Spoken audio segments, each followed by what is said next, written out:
You need to keep on working, being present. So that's when you feel like home within yourself. Yeah, that's true. So wherever you move, you can fix whatever you want in your apartment. It's not it, but as long as you feel home within yourself, then everything else will feel home within around yourself. You know, Yeah, so you speaking some inspirational I know, shit, right? honestly. Like, no, you speaking some dope, like inspirational. You got some wisdom on your belt. You do.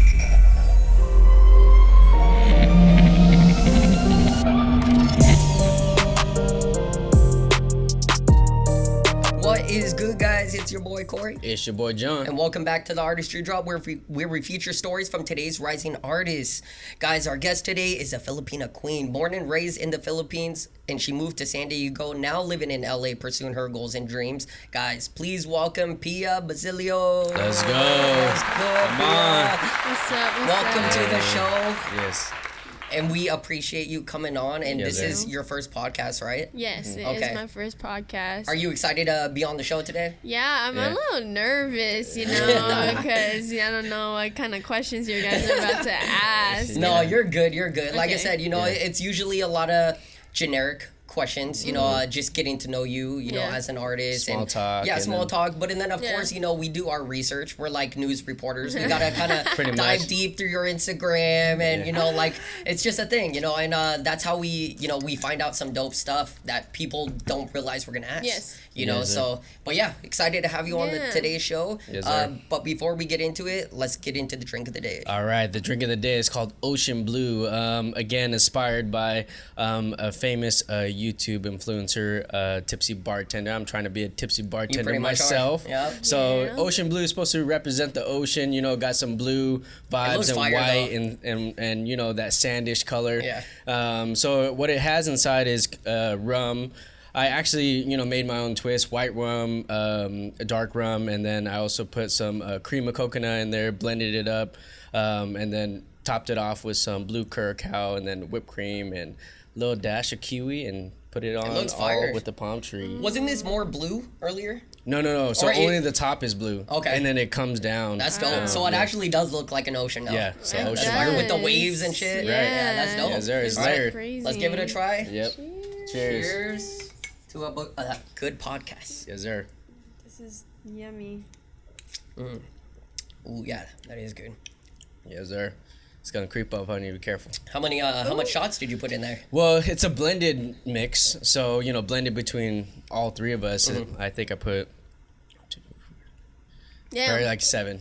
No, that's not too 7 bad. That's not too bad. Damn. Are But it's not you, for one person. Like it's yeah. split Oh, I between see, I us. see. So Are you lightweight? yeah, There'll be times that I am. depends on the day. Depends on the day. Yeah. Yeah. Especially, I didn't eat breakfast. Hey, so I didn't this is either. my breakfast. Yeah, no, you know, Yeah, honestly, sure. that's a bad habit of mine too, and he knows this. Is Right. Whenever it comes to drinking, I sometimes just drink, and it's a bad habit. It's a bad habit. It's a bad habit, but Ruins your stomach. Yeah. yeah, it does. Yeah. It does, but also like it just gets me like. It gives you buzzed. the deed. Yeah. right. Like right away. Like honestly, I'm like, Yeah. I knew I should have ate something. You save money though. Yeah, I mean- you do save money. That is When true. you want to get there, you know, Cheaper, just don't eat. That is true. That is true. All right, so you know, like we mentioned earlier, you were born and raised in the Philippines. At what Yes. age did you move here? I moved here when I was 14. I moved to Illinois first. My mom worked for the U.S. Okay. Embassy in the Philippines for like 22 years. So she damn. had the guidance to, you know, what's the first process, the second process, and all that stuff. And as we moved to Illinois, as we live in a tropical island, Yeah. my mom was like, it's snowing. It's I way don't different. like it here. Oh, yeah. I'm going to fly you and I'm going to fly me and my sister. Yeah, my mom and my sister flew to San Diego. And they're like, yeah, I like the weather here. We're going to move here. Me, my dad, my little brother drove from Illinois to San Diego. And that's when the move happened. And yeah, I moved here when I was 14. And Okay. I'm 22. So it's been around like 7 to almost 8 8 years now. in the States. Yeah. Yeah. That's dope. Oh, okay. So you went originally to Illinois first. Yes. Just because of the embassy. Just because my mom had connections there 1st, like her main boss from the embassy in the Philippines, he's a American man, and he had family in Illinois, and he was like, yeah, so go hit up my wife there. She owns a bunch of houses, and she can offer you one. And then, yeah, we stayed there in a small town. Yeah. We call it Quincy, and I was the only Filipino in my really? school. Yeah, Damn, that's crazy. Only That is crazy. Asian, actually. There was another one, but he was like half. So I was the only Asian. I wasn't bullied. I was like stereotyped. Like, let me sit right next to you. I think you're smart. No, I'm not. I'm just. I just know, know how to study, especially moving from the Philippines to here. In the Philippines, you cannot cheat. Yeah. That's why I was like, I gotta study. That's why everyone was sitting right next to me. So Damn. So everyone was cheating off of you. Yeah. That's crazy. Like I would actually read books and I would be like, I know the answer. I know the answer. I know the answer. And everyone would just look at me like, how do you know English? And I'm like, I know English. You know? That is kind of stereotypical. Yeah, stereotypical. Like, how do you know how to speak English and all that stuff? We're taught how to speak English in the Philippines, and I know a lot of people are not educated on that. You know, so that's why they're like, you don't have an accent or like all that stuff. And I'm like, I can just adapt easily, especially 14. You know, the whole idea of by 15, 16, that's when like your accent and like the way you speak with your language and stuff. That's how when you're like kind of stop adapting, and that's when you kind of like that's how you speak now. So. No, that's crazy because one of my coworkers back home in Seattle, you know, he was also born and raised in the Philippines, and he came to the States I think when he was like I want to say, if I remember, he was like 12, 13, around the same age, right? But yeah, like when I first met him, he had no accent, like whatsoever. And then, you know, I heard him speak in Tagalog because a lot of the people I worked with were Filipinos.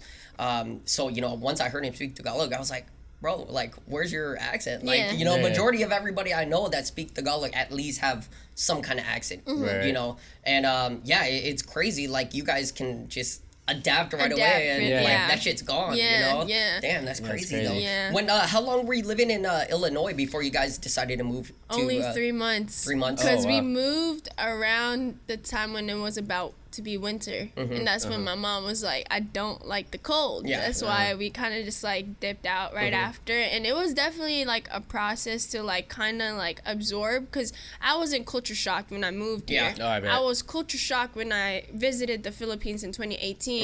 When I moved here, I was kind of just like, is it gonna be like the movies? Is it gonna be separated football players, cheerleaders, and all that stuff? Like those were the type of things I was thinking about, and I was trying to push on like, okay, maybe I can play basketball here. Maybe I can do choir. Maybe I can do cheer, because I was trying to find things that I can do as an art form, because I've been in the forms of art growing up in the Philippines. You already know how Filipinos are, singing and dancing and all that stuff. Talent. So talent. And I was trying to find that in Illinois, and it was definitely hard. Like I would like come home and I'll be like, I don't know. It feels weird here, Dad. Like I can't like find my group. And then I went to go do choir, and I was like, okay, I'm singing, and then came back home, and then the next day I was like feeling uneasy, and my dad gave me a hug. He was like, are you okay? And I was like, nah, like the art here doesn't feel right. It doesn't feel right to be here, because I was dancing growing up, and then moving to Illinois, there was no dance there,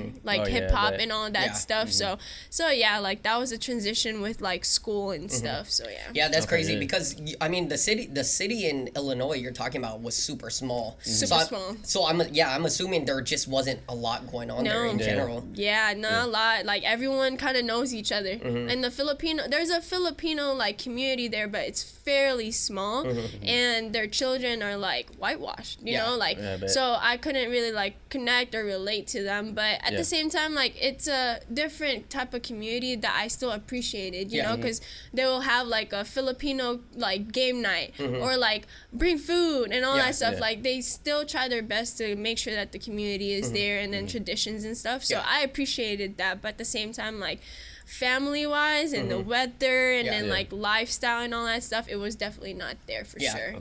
That's crazy. So what made you guys move from there to San Diego? I know you mentioned your mom, you know, wanted to be in a warmer place, weather, but why San Diego out of like everywhere in California? She had a family like friend that already lived in San Diego, like that used to work for the embassy as well, so she definitely had different like connections and stuff. And when I was 14, or like maybe like a year before that, my mom and my dad flew to America here for like 2 weeks, And Just to check it out. Yeah, just to check it out. Me and my sister and my little brother, and then they left a cousin with us. And we were in the Philippines, but just ourselves. During a really bad weather, it was flooding. Flood was like going inside our house while Damn, our that's parents crazy. were in here. Yeah. Just to see like, okay, let's fly to Illinois. Let's fly to Maine because my mom has a sister in Maine. She didn't like it over there. Okay, let's go to San Diego. Let's go to LA. LA's a little bit too much for me. Okay, so my mom kind of had this like that sort of idea to where to go. So that's when she's like, yeah, I think I really like San Diego because the Filipino community, It's Seafood big. City Yeah. is right Yeah, there. it's You big. know, I heard there's a So- lot of Filipinos there. yeah, there is. I Yeah. lived in a city called Mira Mesa, so Okay. it's called Manila Mesa Oh, because really? there's Seafood City's right there. Red Ribbon is right there, Yeah. and they have a Jollibee right there. So that area is where it's like at, and Yeah. I feel like my family is still in the tradition of like this is who we are as Filipinos, and Yeah. I want to stick by that. You know, me, I kind of ventured out, you know, Yeah. in different Right. communities and different ethnicities and stuff. So that's totally understandable, Yeah. you know. So Right. yeah, that's why Made them feel like home. yeah, Yeah. it made Right. them feel like home, Right. and you know, it made them feel more like family because they can just visit family, friends, and all that Right, stuff. right. And then food wise, it's easier for it to be there, weather and all that stuff. And Yeah. they just didn't want to like stay away from that as well. And it's also affordable in Yeah. it's yeah. expensive in San Diego, but it's still affordable in a sense. Yeah, So, probably not Yeah. like not as expensive as here. Oh, Yeah. no. Like it's fucking Here, expensive. here. SF. Yeah, Yeah. Everything is expensive here. Like honestly, Right. like I think San Francisco is even a little bit cheaper as well. I think. I think it depends. It Yeah. depends. Where you Yeah, live. I went to San Francisco recently and it's expensive. Parking is like $5. Yeah. Street parking. That's Yeah. street parking. But Yeah. over here it's like $2, you Yeah, know? yeah, So yeah. Right. yeah. No, but you know what's crazy is back home in I Seattle, was gonna it's say fucking that. expensive. Oh, wow. Like no, it's crazy because you know when right when we moved down here, like street parking in Seattle can run like depending on how long you're gonna stick around, it can run Dang. $5 to $10. Like Dang. Yeah. and then in a garage parking, it's like 20 to $30. Yeah, Mm. everywhere You know? downtown. Yeah, everywhere downtown. Yeah. And this is not for an event. This is just Normal. Yeah, everyday normal thing. parking. Like Wow. you're just walking around. If you want to park in a garage, you're paying 20 to Mm-hmm. $30. You know, but a majority of places around here, like garage parking, is like $5 Mm-hmm, bucks, $10 or something. Per hour, yeah. Yeah, per Or 10. yeah, Yeah. or like 30. You know, like by Staples, Yeah. the garage over there, we parked in there when we went to a game. It was like $30 flat, but that That's was for a game. Mm-hmm. Yeah. Yeah. You know, for an event. But I mean, like $30 just to walk around downtown or Yeah. Right, that's exactly. fucking expensive. It's a lot. Yeah. that's it's a lot. expensive. Yeah, it gets a lot. No, it does. Yeah, Yeah. it does. You know, you did talk about culture shock. Yes. Like what was the exact culture shock you encountered when moving down here?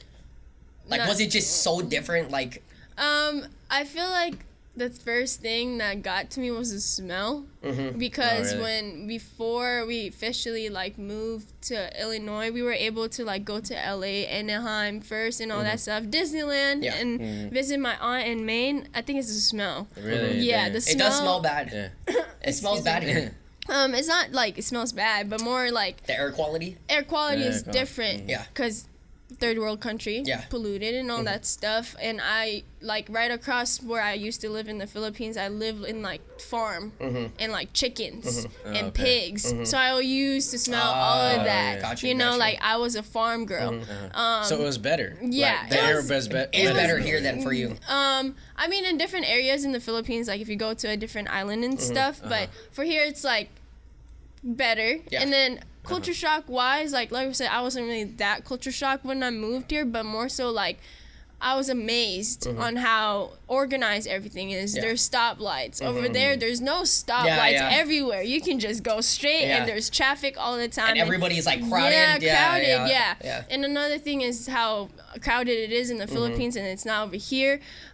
Job-wise, over there, you need to really have a degree, a paper for you to get jobs, and that itself, it's hard. Yeah. You know, unlike Right. over here, I can find a job down the street and be like, here's my resume, you Yeah. know? Right. So those are like a couple things that I was pretty shocked on. And then, you know, like having a car. Over there, I can ride a jeepney, I can ride a tricycle, I can walk. Yeah. Unlike over here, like you must have a car in LA. But I've been to New York before, and you can just ride the, it's there. You can have a transportation right there. But unlike over there, it's way different. Yeah. Right. And then what else is there? Art is like big here.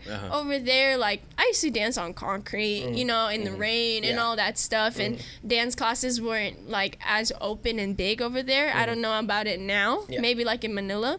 But then over here, like you can probably look on your Google Maps, dance classes, and it's right there, you know? So I feel like over here, it's more organized and it's formed already to be given to you. It's just a matter of like the different industries of you can make it your own. Over there, you gotta look for it, you know? Right. So yeah, those are a couple things. And then family-wise as well is different here because, we're the only family in California. And then over there, it's kind of like, all my aunts and uncles and are all over there, so yeah. One thing that you mentioned that I wanted to bring up is like the air quality. Yeah, that's because that for us, that was a big culture shock for us moving from Seattle. Yeah. Right. And because back in Seattle, I don't know, have you been to Seattle before? No, I want to though. Okay, yeah, it's very green. It rains every day. So the air is very clear. Yeah. And, very clean. Clean, thin, Yeah. and you could take a deep breath and feel like a new person almost. Yeah. So the moment you step out the plane to come to LA, you could tell immediately the It's change is different. So for you it was better like coming here, but for us it was worse. Yeah, exactly. Yeah. That's what and imagine like going from the Philippines to here and the air quality was better here. Yeah. Wait till you go to Seattle. Wow. Yeah. I mean, you're Exactly. gonna be like, wow. Yeah. This shit is amazing. Yeah, I mean Yeah. in San Diego, like it's way better for sure really? compared to LA. Yeah. No, that's I've never been. So Yeah, no, it is. It's down the street. You gotta go. I need to. Yeah, I was just there last month. Nice. I mean, I've been there. I've been there previously. Like the last time I was there was like 2015. But yeah, we went down there just last month, and it's beautiful there. Yes. No, it is beautiful there. Clean. It's clean. It's definitely a different vibe from LA. And a lot of the neighborhood, because going on maps and Yes. trying to find locations, like it's definitely different than LA. Yes. Oh yeah. It's way different. It's more but spread out. yeah, it's more spread out, but definitely San Diego is definitely a vibe. It is different from here. But you're right, like the smell isn't as bad as here for sure. Yeah. I smell more ocean. Yes. More ocean. And that's the one thing I think I really like is when I went down by I don't know if you guys call it a pier down there. Yeah. Where all the boats are? Yeah. It reminds me so much of Seattle because in Seattle we have something exactly like that. Just a boardwalk pier where there's a lot of boats and seaport. stuff like that. Yeah. In LA you don't really have that. Yeah, sure. You don't really have too much of that. And then once I saw that I was like, damn, this kind of reminds me of home. Yeah. It's just down there it's a better vibe. You got palm trees and good ass food and stuff like that. In Seattle it's just not like that. Yeah, but the only thing about that is that it's slow paced over there. That's why people tend to move in LA, and I feel like that's a lot of different places in different states. That's why it's like they could say that life at their places is probably peaceful. Yeah. But over here, it's where it's at if you were to pursue your dreams, you know? So, yeah. Yeah, that's dope. Yeah, definitely like being from Seattle is definitely a lot slow paced than being in LA. So we definitely see that for sure. Yeah. So since you're from the Philippines, have you gone there pretty often since you moved? I visited 2018 with my family for like a couple weeks. That's when I was like culture shock. Like that's when I realized that I am not from there anymore. The way I was, the way I was wearing my clothes and like the way I was speaking and all that stuff, even though I could speak fluent Tagalog, my cousins are like, yeah, they probably know you're not from here. And I'm like, but I'm trying my best to find that accent again, Yeah. And I was culture shocked because I was like, it humbled me back again. Like, I used to live like this. This is where my family is, and this is how, I grew up in, and my house, and like, and all that stuff that I didn't have, that I have now, definitely shocked me me because I'm like, yo, Yeah. Yeah, I bet. you're more privileged now, and it's nice, but at the same time, I kind of just want to keep going back there to kind of remind me, like, you Yeah. know, Where you but- came from. Yeah, you where came I from. came from, and I missed it for sure. And would I come back? Yeah, but Yeah. the tickets are not cheap. No, yeah, no, man. it And isn't. it's not all. And then going back to your question of how it was great. You know, I was able to visit my family and like just go back to where I grew up in, and it was definitely different. It was like a Right. breath of fresh air, and Yeah. you know, reminiscing like, oh, this is where it used to be. Well, that's different now. And I was able to see, you know, my sister's old friends that are older than me, and before they used to bully me. They're like, Right. oh, you're Sandra's sister, younger sister that can dance, and I'm like, yeah. And then now they're all calling me pretty. You're so pretty, you know, all that stuff. Are you single? You're famous yeah, now, and all yeah. that Doing stuff. it big. Yeah, Yeah. so it's just like, it's really a breath of fresh air. And then my family themselves, they're like, oh my gosh, like, how are you, and all that stuff. So it's just like, yeah. But ever since then, like, I felt very disconnected with my family in San Diego because Okay. I'm like branching out differently from them. But Yeah.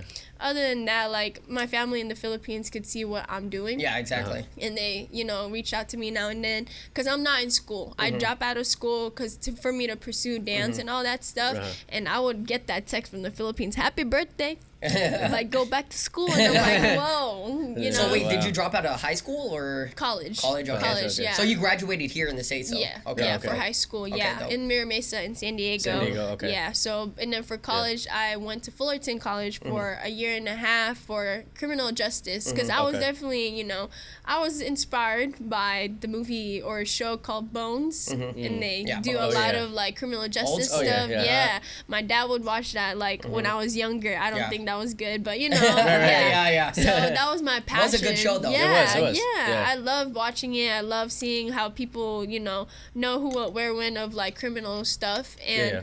that was kind of my way to tell my parents, yo, I'm moving out, but I'm still going to school. Yeah. Right, but right. it wasn't that passion that I have Yeah. for school, Yeah. and I feel like I was just doing that for them, for them to accept me as an artist, you know. Yeah, of So yeah, like I said, my family from the Philippines will always just like hit me that Yeah. text, like Yeah. go back to school, you know, all that That's a stuff. Filipino thing. Yeah, That it is is. a It is. Filipino It thing. is. Yeah. Yeah. So going back to the Philippines, I could tell, you know, you're really humble and genuine type Yeah. of person. Do you think like being born from the Philippines and also growing up in San Diego made you more of an authentic and genuine kind of person compared to your typical LA person? Yes, yeah. So for that, of course, yes. Yeah. And the values that my parents like taught me growing up, that itself is a huge, big deal of how I am as a person, and I thank you for them. And then for growing up in, you know, the Philippines and San Diego, yes, because the energy there is just very, you know, like, this is where you grew up in, and don't Yeah. forget your roots. Exactly. You know, Right. don't forget how you struggled. Don't forget what you didn't have. Yeah. So every time I have something, you know, like materialistic thing, I like make sure that, you know, I don't focus too much on that, and Yeah. I really humble myself. Right. And growing up in the Philippines, it definitely teaches you a lot. And Oh, I then bet. moving to somewhere where there's a lot more, you're kind of just like, you want to take it, but at the same time, you're kind of just like, let me just appreciate it first, you know, Right. especially for dance. Like, that was given by YouTube.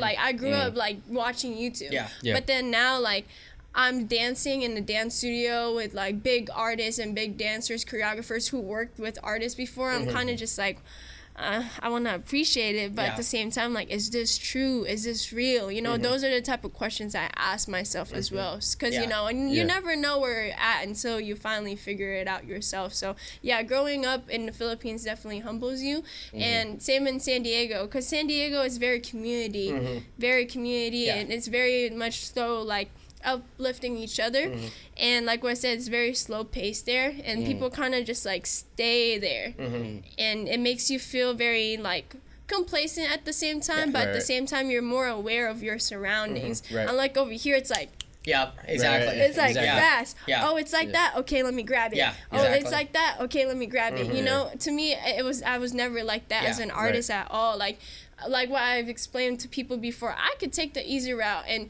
you know, sexualize myself as a woman, or, you know, do these things that are clout chasing and all that stuff. right, But no, for sure. like my livelihood and the way I grew up in really taught me to be like, no, work hard. Yeah. Work hard for it, and it'll be more, you know, like fulfilling. So, and a lot of people will like resonate with that when you meet the right type of people. Yes. You know, that's one thing that we've noticed as well. You know, coming from Seattle, people could tell we're not from here. You know, when we talk, That's you great. talk to us. You know, we're definitely like, you know, we skip the small talk. You know, we dive into deep, and you know, a lot of people recognize that. You know, we do stand out. You know, we are different. You know, we're not just here for the money. We're not just here to make connections. We're actually here to build a relationship. Yes. And I think a lot of people do see that, and you know, I'm pretty sure they see that with you as well. Yeah. And it is a longer route. No, for you sure. know, in general, I think you're at a good place. Thank you. Like, honestly, you're at a good place because I feel like where you're starting is almost exactly how we started. Nice. You know, Yes. but it's like you're on a great pace. You're going on the right route. You got to keep doing exactly what you're doing, Yes. and it's going to take you places. Yes. Because, like I said, you know, we were in the same exact realm, and I want to say, you know, I started doing all this shit like back home in Seattle. Right. You know, I was preparing myself Yes. for LA pretty much, and you know, I prepared myself for many years because. Yes. I was planning already to move here in 2016. Nice. So I was already preparing Yes. years before, you know, and the fact that I already prepared myself, it helped in the long run because once I got down here, it was just rolling. Yes. You know, Right. meeting Yeah, all these yeah, people, yeah. like getting work done, like I prepared myself in advance. So Right. like I said, stick on that road. Yeah. And I'm telling you, you're gonna be working with fucking big people, Right. like Yeah, for especially sure. with your Yeah. artistry and stuff. You're gonna get Yeah, there. I can resonate with that because I started like building myself up with LA when I was 15, 2015, because my parents were like, okay, we're done paying for your dancing, go figure it out yourself. Yeah. So 15 years old, I was already like looking for people that were older than me. Hey, can you give me a ride to LA? Hey, how can I get to LA and all that stuff? I started when I was 15. So like 16, 17, 18, 19 to where I'm at now, I was able to build those like relationships and connections. So Yeah. like what you said, right when you move to LA, it's just like Yeah. going. Exactly. Right. Because I was able to mentally prepare myself and tell myself, yo, you need to be in LA. So start now. Yeah. Go in Whittier and there's a dance studio there. Go ahead and do that. Go to Chino Hills and there's a dance studio there and all that stuff. Yeah. So like what you said, you were preparing yourself mentally, and I feel like subconsciously that's what you knew already. Yeah. Yeah. And that's how I felt too. Subconsciously, I was like, yeah, no, I can't stay in San Diego. Yeah. I'm preparing myself as a dancer, but at the same time, as a grown adult, I also need to, you know, prepare myself. Yeah. So yeah. No, that's good. And, Yeah, it you know, is. I had that same exact mentality like in Seattle. Like, Seattle is not a place of entertainment. Seattle is a place of industry. Like, you know, Yes. Amazon, that's where Amazon is, Microsoft, all those places. It's a tech city. Right. You know, if you want to be involved with tech, you move to Seattle. I But, see. you know, growing up, raised in Seattle, and me being in the entertainment business, it wasn't for me, you know. And I told myself, you know, I can't be here much longer. I'm gonna finish film school, then move here and do what I need to do. And it was the best decision ever. Yes. You know, and it, Yeah, for you know, we won't talk too much about it because we've talked a lot about it before on the show. And But you know, other podcasts, yeah, yeah. it was like, you know, I tried to convince him Yeah. to come down and move with me because originally it was just gonna be me. Oh. But you know, the story was, you know, he got involved with photography and video Nice. through me. Nice. He started coming on shoots with me, and then he started loving it. Yeah. And then, you know, once I saw like his passion for it, I was like, bro, you should move down here Yeah. with me. Yeah. Right. And you know, he was skeptical. He Right. didn't, because he, like he said before, you know, he didn't want to move down here based on my dream because that Yes. was my Yeah. dream and my Yeah. goal. Right. You know, so it took him time to, you know, think about it. But and then he said, you know, like if he doesn't try it, what could possibly happen in Seattle? Or Yeah. if he Yeah. didn't try it, you know. Right. And I knew it was something that I would regret like many years later, Yes. looking back, if I Yeah. stayed in Seattle and I was like, what if, you know, Yeah. I went there, you know? Yeah. So I didn't want that guilt to, you know, drive me crazy Yeah. later on Yeah, down the yeah. road. So I was like, you know, while I'm young and, you know, I don't have a family and stuff like that, you know, might as well Yeah. like Yeah. pursue And it. it was a great decision. No, right? it was Yeah. it's Yeah. life changing. Yeah, it's life changing, Yeah. and Yeah. like I said, you know, I love it down here. I love networking with other people, meeting other artists. Yes. Like, it's beautiful. Like I said, it's Right. beautiful down here in general too. You know, like Right. the vibe in California and LA, the people, you know, if you meet the right people, it's a vibe, you know. So like I said, you know, we had that culture shock as well, you know, because Seattle is just a totally different situation versus here. But I'm glad I made the decision to move here. You know, I knew it was calling my name, and I was like, you know, this is where I gotta be. We interrupt this episode with a word from our sponsor. Are you looking for a way to energize for the day? We got a product that will do just that. Introducing Gamer Subs. Gamer Subs is a keto-friendly, zero-calorie, zero-sugar-based energy drink that introduces nootropics to sharpen focus and increase reaction time. Gamer Subs is also organic caffeine-based that will maximize energy and endurance. To make it easier, each scoop used is 100 milligrams so you don't go over your daily limit. Each tub of Gamer Subs contains 100 servings. Gamer Subs also provides caffeine-free tubs for those that just want their daily vitamin dose without the need for caffeine. Not only do they have energy drinks, they also have dope merch, such as these waifu cups, t-shirts, and hoodies, and much more. Are you ready to energize with Gamer Subs? Use our code Artistry Drop on their website and receive a 10% off discount. Hey, now back to the show. I appreciate for that because I'm the type of person to be like, yo, here's my plate. You can eat however much you want to eat. And if you're done eating, that's on you, you know? So I really appreciate you for pushing him, and I'm proud of you for pushing yourself to be out here because that's not easy. No. That's not easy. To me, I'm the type of person to be like, yeah, I want to give this to you. I feel like you have so much potential, but it definitely takes a lot for a person to be like, yeah, I think I can do it too, you know? And the whole idea of like dream your own dream and passing it on to someone, I've recently learning that because I'm the type to be like, just do it. Just do it, you know, because I could see it in you, but I definitely can resonate in that too, for sure. I gotta give you a round of applause because you know what, the way you put that, like honestly, that was key. Like the way you put it was amazing. I don't think I've heard anybody put it that way. So we gotta give you a round of applause for that. I resonate with that too because I don't know if you know. We'll talk a little bit more later in the podcast, but I'm a dancer as well. Nice. And you know, when you are a teacher, you see so much potential in the class. And you know, you try to like train them, and you know, you see who they could be. But it's up to them to actually, you know, take and listen what you're telling them and take that extra leap to fulfill that potential.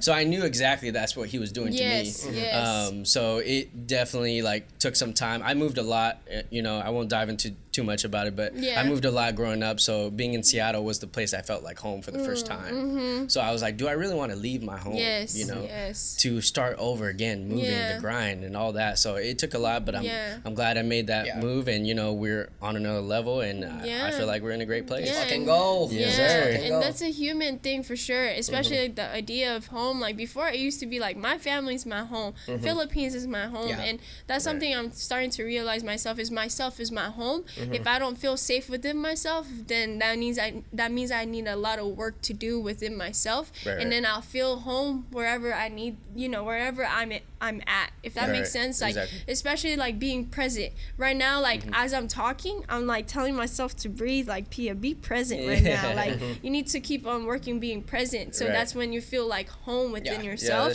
So wherever you move, you can fix whatever you want in your apartment. It's not it, but as long as you feel home within yourself, then everything else will feel home within around yourself, you know? Damn, so you speaking some inspirational I know, shit, right? honestly. Like, you speaking some dope, like, inspirational You got shit. some wisdom on your belt. You do. Learning. Speaking about Seattle, you know, I had a lot of close, like, Filipino friends. I'm not Filipino myself, even though I look like it. I'm loud Vietnamese. But, you know, I'm very cultured into the Filipino community because, you know, that's who I grew up with.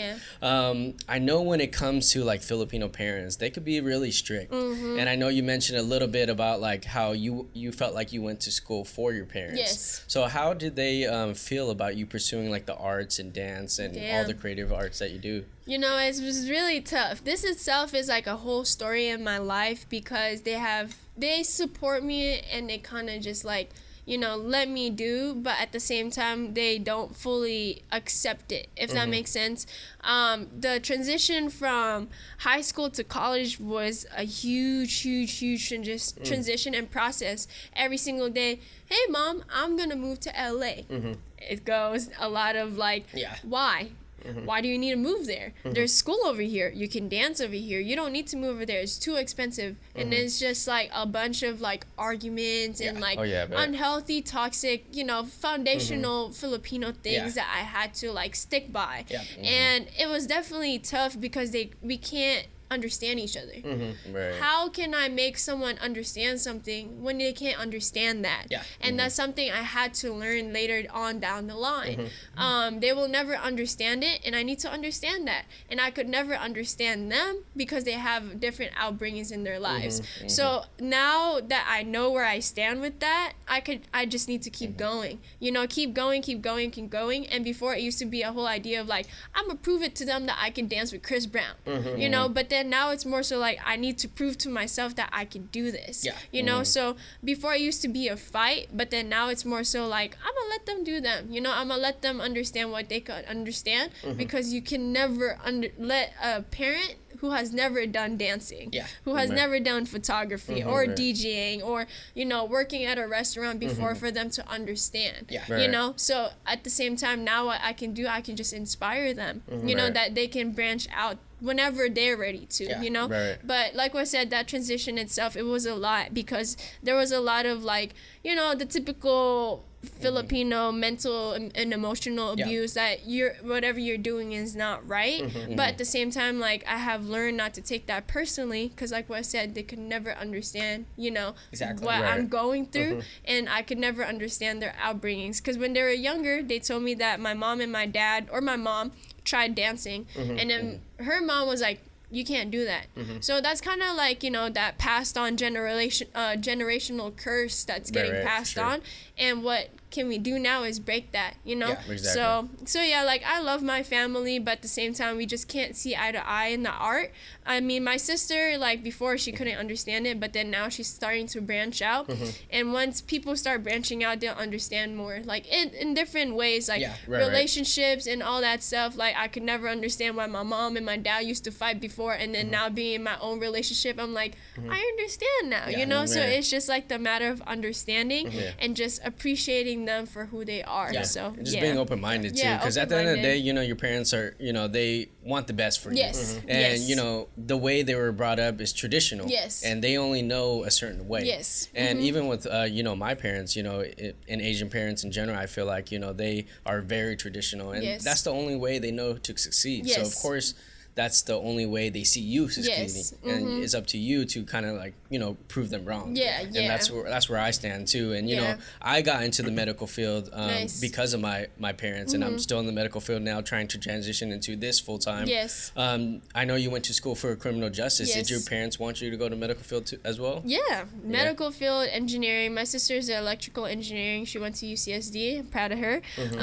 And that itself is like, I feel like they succeeded with her, because now, you know, but she likes what she's doing as well, and now she's like trying to look for that art. So it's like just different pathway, you know, because you never know, maybe in like the next 10 years, Pia's a nurse, you know. It's just a matter of like where you set your path.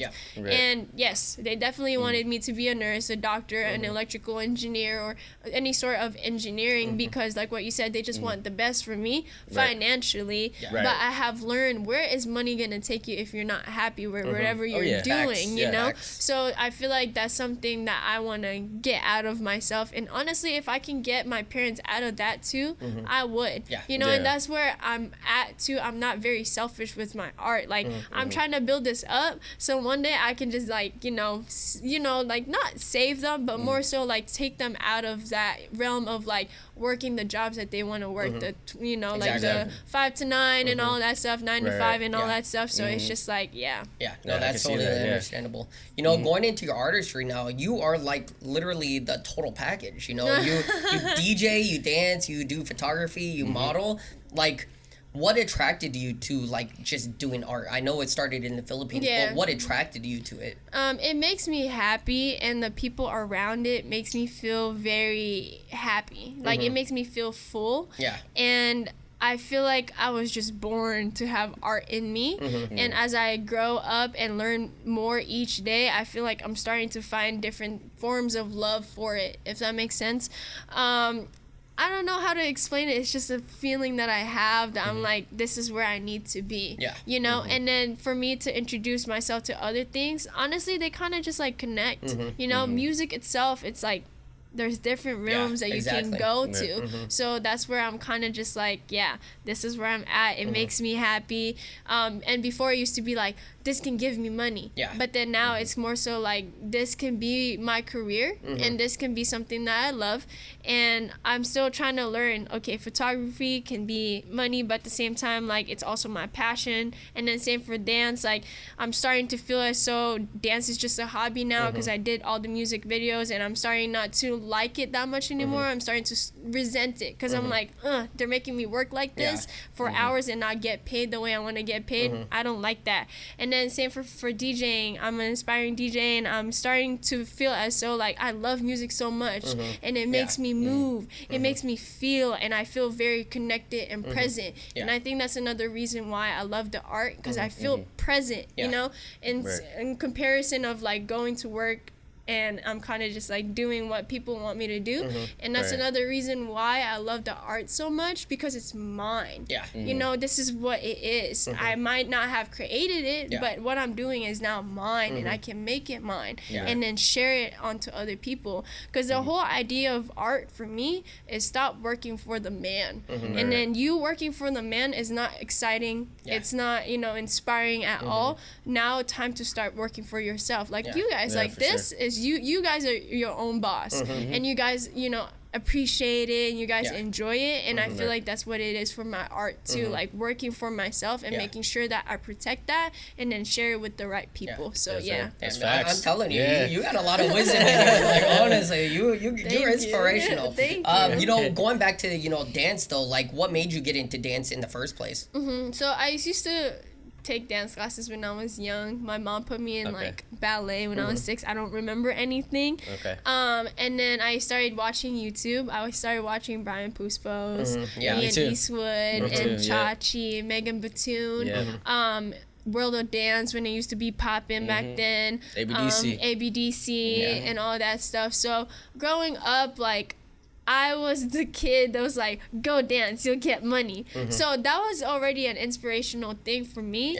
And I'll do the ocho ocho. I don't know if you know the Of course we know. Trust. We know We've done it many times. We've done it we've done it for a few videos. A parody video. And that shit went viral for some reason. But it's you gotta take it back. I've never watched it. We gotta bring it back out. I might have to show you it. So I had that art already. And in the Philippines, I don't know if you guys are aware of this, like, I went to a private school and we would have like these like programs and events, like maybe like twice a year at the end of the like semester, and they will be like, okay, we're gonna, you know, build a set for each classes, and they will like make us wear like, you know, traditional clothing for, you know, the Philippines and stuff like that, and they will teach us the dances and stuff. So in the Philippines, like, there's so much dancing and art already itself, and that I couldn't stop it anymore. And music itself is just like so huge in my family as well. Like my dad growing up, he will play Nelly, he will play all these songs, and I would be like dancing and stuff. So I like what I said, it's in me. Even my mom said, you know, you've been dancing since you were in my tummy. Like, you would kick and like I will play music and you will just dance and you'll move a lot, and I'll be like, oh, okay, maybe it is maybe for that's me. what it is. And then going to here, like what I said, it exposed me and opened up doors for me to be like, oh, I could take dance classes. This is so fun. So that's when I was like, I can't stop no more. I can't stop moving, because this is something that I could be so passionate about, you know? So that's what put me into dancing, Okay. That's dope. Yeah, so since you mostly take classes, do you ever like freestyle at all? Yeah, I freestyle. I started learning how to freestyle when I was still in San Diego. And right when I was introduced to that, when I was like 17, 18, I freestyle in the bathroom. Like, I would get ready my junior year, my senior year, get ready, put my phone down in front of the bathroom and just like dance freestyle every single day for a whole year. And that's when I got, you know, introduced to that, and I got comfortable in that. And then I started getting introduced to the hip hop scene, the freestyle scene in San Diego and Temecula. I got introduced to crumpers and poppers and all that stuff. So in that realm, I've introduced myself as well. And then freestyle wise, I crump. So I'm a crumper, and that is like a form of like another style that I could do, and that itself is freestyle.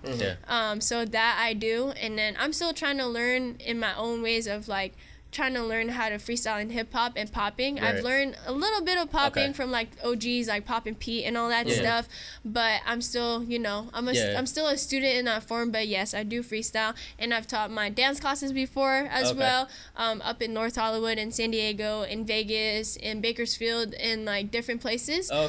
So I've tried, like what I said before, I've tried different like doors for dance. Now it's starting to come back to me as like, I feel like this is just a hobby now that I've tried different, like, okay, maybe I could teach and make money. Maybe I could make music videos and I can make money.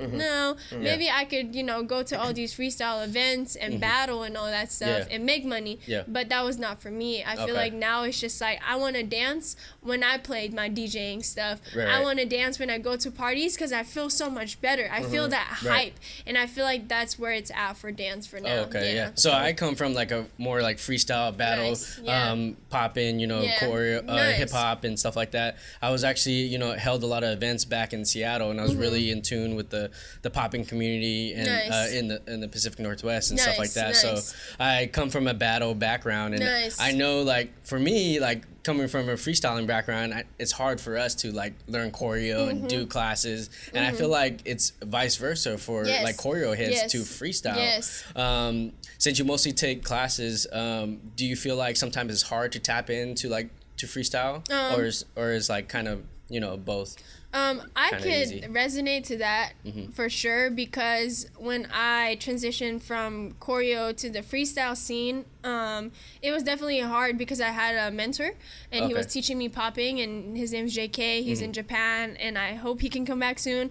The way he was, you know, doing the practices and the exercises, I wasn't used to that. Because you know how like you need to make sure that you hit and like you practice it every single day.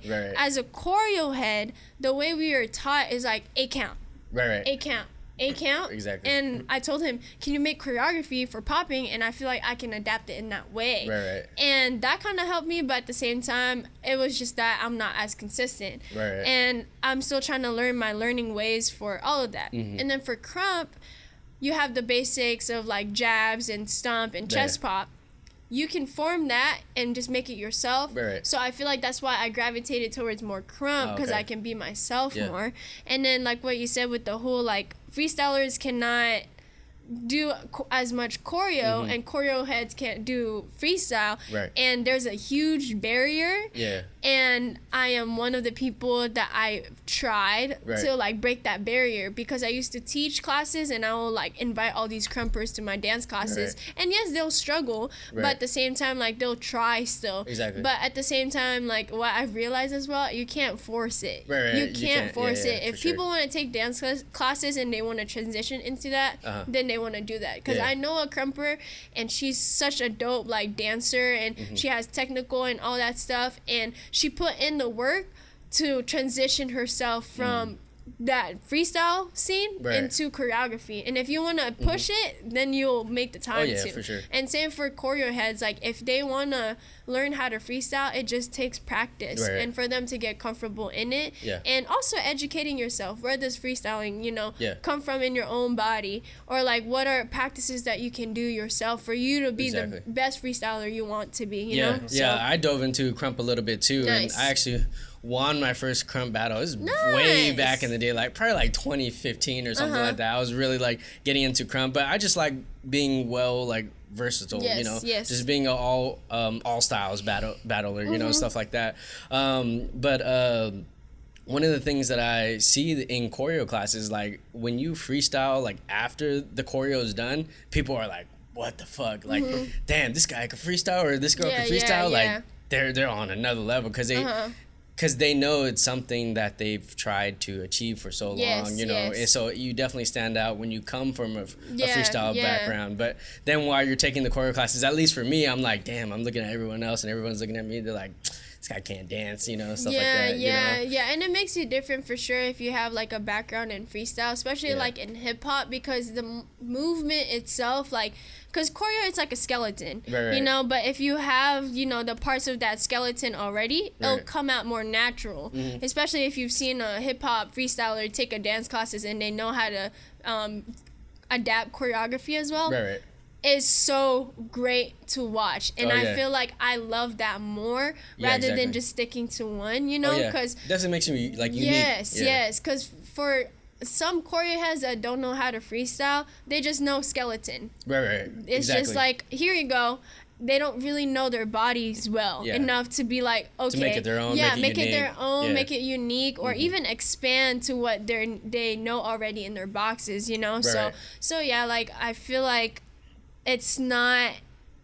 I feel like it can happen one day Right. for freestylers and choreographers to just like Oh, yeah. come together, but Exactly. like what I said, what I have realized, you can't force it. Yeah, for sure. Yeah. And that's just how the community was like Yes. raised, and that's how it was set in stone. foundations of it. Yeah. So when it comes to dance, like who are some of your biggest inspirations? As far as the choreo scene, you know, I was just going off of like the videos you released. Like, I definitely see some like Nat Bebico and Yazabel Capituli vibes. Like when it comes to choreo, but I didn't know you're like so in tune with freestyle. Yeah, So like, yeah. who are some of your biggest inspirations? For choreography, my mentor Kalani Marks. I don't know if you've heard of him. Yeah, he's from Seattle actually. Yes. I know the The twins. whole RNG. I know the twins too. Yeah, I know Tanoa and Terrence Spencer. Yeah, I've worked yeah. with them before. Oh, okay. They also inspire me, of course. And then for the freestyle scene, like what I said, my mentor JK, my friend Dom, he's a crumper, popper, house dancer, and Okay. breaker. Oh, dope. And then my best friend Jeff as well. He's more in the choreo scene, and you guys probably don't know them. And then my friend Knox as well. Knox is a crumper, hip hop, and more in that realm. And So more local people. Local Not really people. like really famous people. no, Okay. I used to be that person to be like, oh my gosh, they're famous, you Exactly, know. But yeah. then now, like what you said, the more you find the right people, the more you get inspired. The Oh, more yeah. I stayed away from Instagram, and the more I appreciated people in person more. Right. So those are the people that inspires me. And then for choreo wise, I have stayed away from that already because I'm kind of just like, I actually want to tap into the actual foundations of it Right. because it's more genuine. Right. I'm not saying like choreography and stuff is not that genuine because they make their own movement Right. in the sense, but in the more foundation wise, I feel like there's more knowledge. Yeah. There's more passion in it, and there's Right. more like that genuine feeling of like it's just coming out their bodies like naturally. Oh, yeah, you yeah. know. So No, I so definitely feel yeah, that. my inspirations are very much so local. The people in San Diego and people in LA that I dance with that I just get mesmerized in person. So yeah. It definitely takes you onto a trip. Like when you Yes. see that in person, you're just like, wow. That's why I Yeah. love like being at battles and being in the moment. It's just Yes. like, wow, like Yeah. these guys could really, really dance, Yeah. and that just inspires you in a whole different way. So a lot of people don't really realize that. You know, they're more glued to their phone and Yes, you know watching that. yes. So yeah, I definitely feel that. Yeah. So when it comes to your YouTube channel, I noticed a lot of choreo that you've released on there are definitely like hard hitting, like dance hall Yes, type of beats yeah. or like rap. Is there something that attracts you more to that genre than like something slow like R&B? So, like what I said with the whole 2017 to 2018, I was on the R&B realm for a whole really? year Okay. of like just waving and just like being the R&B feel. But then now transitioning to like crump, you know, and all that stuff, that kind of put me into that. And then getting introduced to Afro dance hall and stuff, yeah. like I feel like I can, you know, relate to that more because of how I move my body from dancing with R&B for a whole year, being able to like, oh, I can move like this, I can groove like this, to that was a easier transition for me. But like I said, I'm still here trying to learn different, you know, genres and styles and stuff. And the whole hard hitting part, whatever you watch on my YouTube, is Right. that at that time I was on GRV.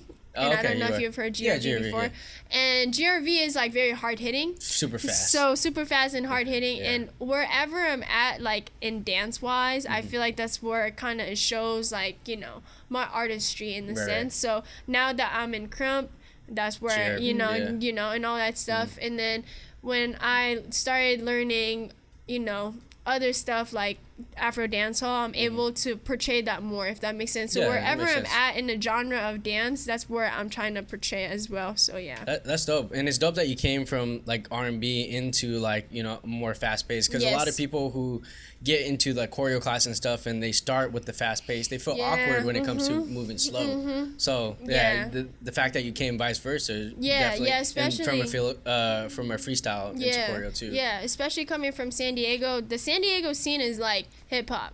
Right. And slow and R&B, so it was really it was still a tough transition, because like moving to GRV, like it was like hard hitting, so I felt very like out of place, but at the same time I feel like I would have been a person who can like be that one person that's different and can share what I could share, but at the same time, like you can't really change a group's foundation, if that makes sense. Can't force it, like so back to it. Sorry, but like I appreciate you for saying the whole like being able to be groovy to a hard hitting, because yes, it is hard. A lot of people do not start within themselves first. They try to start with like, that's cool, I'm gonna do that, so that's where I kind of stayed away from like Instagram and like taking classes that are like, I guess, so like cool and all that stuff, but it'll still teach you a lot. Like, don't get me wrong, like each class will teach you one thing or two or 5 things, but to me it's just like I'm just in a different path now. I've tried all of that. I've tried teams, I've tried being by myself, I've tried different things in the realm of dance, so now I'm kind of just like, let me just go this way, just maturing and finding who you are, and tuning into who you want to be. Yeah, that's dope. Now, like moving away from dance, you've been doing photography for a minute now. What made you actually pick up a camera and want to get into it? I started with photography in high school. Like, I took classes when I was in high school as like an extracurricular, and I was like, this is so cool. And then my sister also takes pictures. I forgot what camera she has, and I was kind of just like, this is really nice, you're taking good pictures. And then my best friend Jeff, he had a Canon, I forgot which one, the typical Canon, laying and sitting in the back of his car. I was like, yo, let me grab that, let me practice on it, can I borrow it and all that stuff? And he was like, yeah. And that's when I was like moving to LA already, and I was like, let me get into this. So I started shooting people for free. I was like, hey, I'm building myself up as a photographer. Can I take a picture of you and all that stuff? And like what I said, I didn't take the easier route of like, because I know people who are verified on Instagram, but I could have taken the route of like, let me take pictures of you for free so I can blow up on my Instagram page. No, I really took my time, and then I feel like last year was like my outbreak of like, okay, I really like this, I enjoy this, and then the whole modeling part of that as well came with that, because I had friends who were in the freestyle scene who were also photographers and dancers as well, because like what I said, they kind of like intertwine with each other, and they introduced me to modeling. They're like, yeah, Pia, once you start modeling, you're just gonna blow up. And I'm like, okay. And then I switched over to photography, because I was like, I feel like I kind of want to see the photographer's eye instead of me being in front of the camera, and that was so helpful, because I'm like, I'm a photographer and there's not a lot of women photographers out there. That's so true. Every time I would take pictures of people, they're so comfortable with me, they're like, this is my first time. I'm like, just do you. Just be yourself. Especially, I tell them, I've modeled before. I used to be in your spot, but then now I'm a photographer. I can tell you what to do. So, yeah, like after picking up that camera, I got inspired to see like visual stuff and all that stuff. And recently, I've been trying to do more creative direction for that as well. But yeah, so that's how I picked up a camera. No, that's dope. And, like, that's pretty much how I started off. Like, originally I started off with filmmaking, videography. Nice. This is, back in like 2011, picked up the camera, started filming shit, And after filming some music videos for local artists, a lot of these artists kind of left Seattle. They all moved down here. So I was like, damn, like, I don't have anybody else to film, or shoot their music videos for. So that's why, I hated photography. I didn't really like the thought. I didn't like the thought of it. So yeah, back in like 2015, when, one of the last artists left, I was like, you know what? let me just get into photos. I have my camera now. You know, I had just bought a new camera. This was like a Canon T2i. It was a good camera when it first came out. And I was like, you know what? Yeah, I'm going to start shooting photos. So, you know, I started shooting with just some friends. I shot him. You know, this is before he even got into it. You know, starting out dancing. Yeah, he was doing dancing and all that stuff. So I was Nice. like, you know, like, let me shoot some photos of you. Like, you guys would just model. And then I would ask, you know, my parents or, you know, my family, and then my dog, you know, like I would just kind of practice up. And I was like, you know what? This shit is pretty fun. You know, like after that, I was doing it for a minute. And that's when I got into Instagram. I started my Instagram account like somewhere around 2013, 2014. And yeah, so I started posting like, you know, videos first. I wasn't seeing that my Instagram growing at all. And then once I started getting into the photography shit and posting that shit on Instagram, then I started growing. I was like, oh shit, like people are liking my photos. Potential, you know, yes. yeah. And I was like, damn, okay, you know what? Let's kind of go with this, you know. But also during this time, I was going to film school. So I went to film school from like 2013 to 2019 once I Nice. graduated. And yeah, so in between that time, you know, I was doing the mixture of filmmaking and then photography, but I was really doing a lot more photography stuff because I can see it, you know, growing. My Instagram account was growing. So yeah, and then next thing was, you know, I was like, you know what, I'm done shooting with like close friends and family. I want to start shooting with some models. Yes. Post on Instagram. You know, I'm giving free photos and, you know, shit like that, and hella people started hitting me up.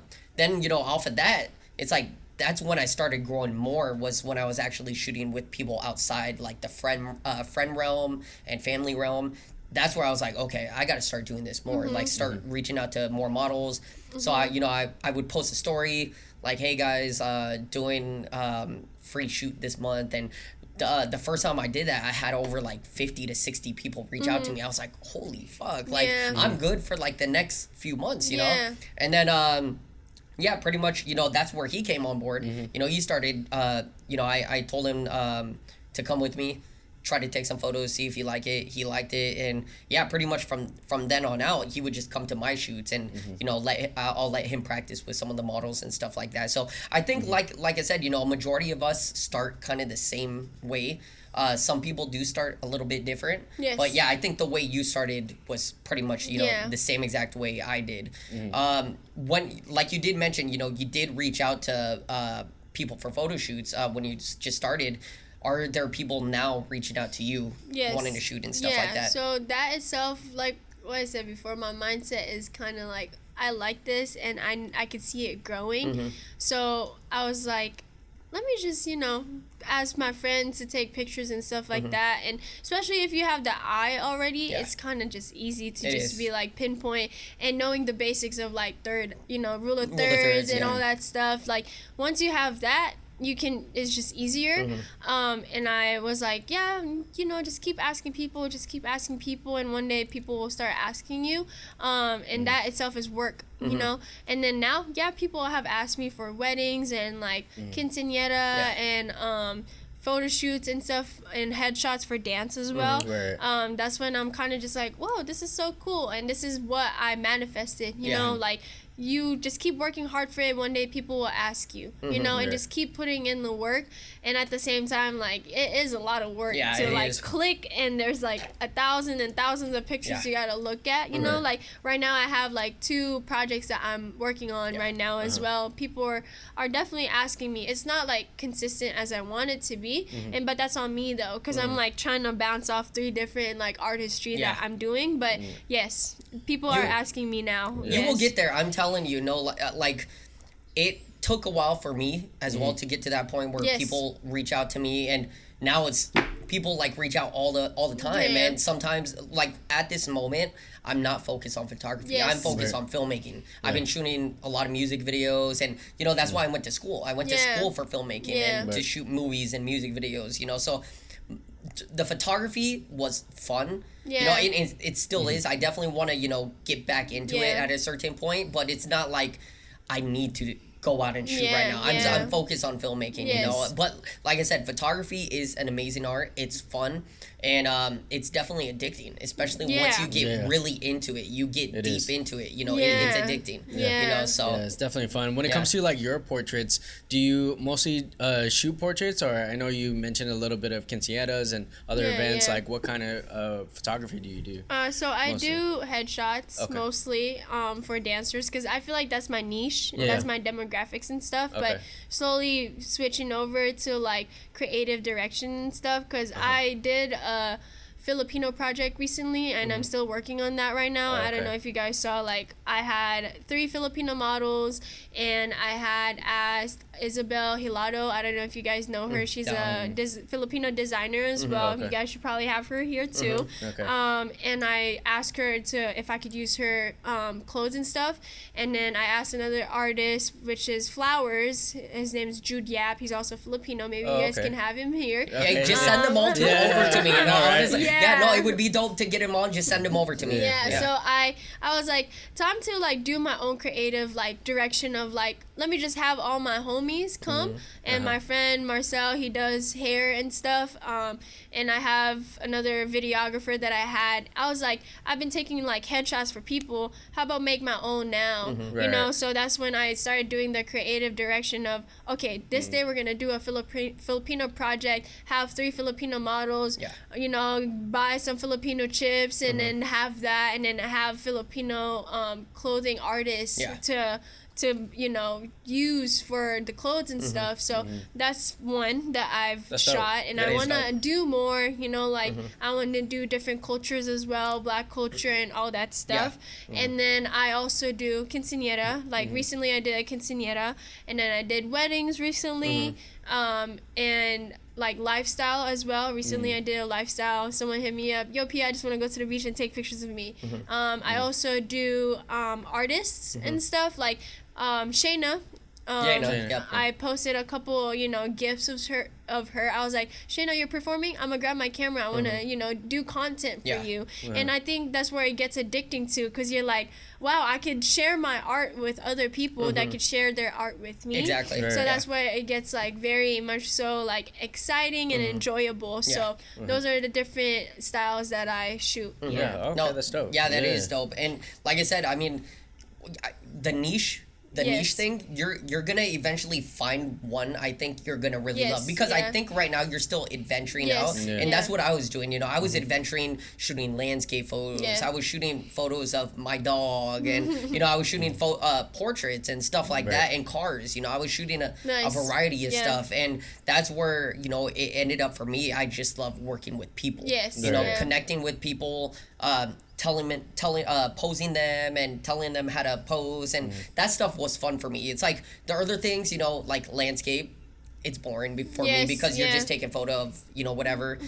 Dogs, they're Yeah. hard to shoot with, you know, Yeah. obviously.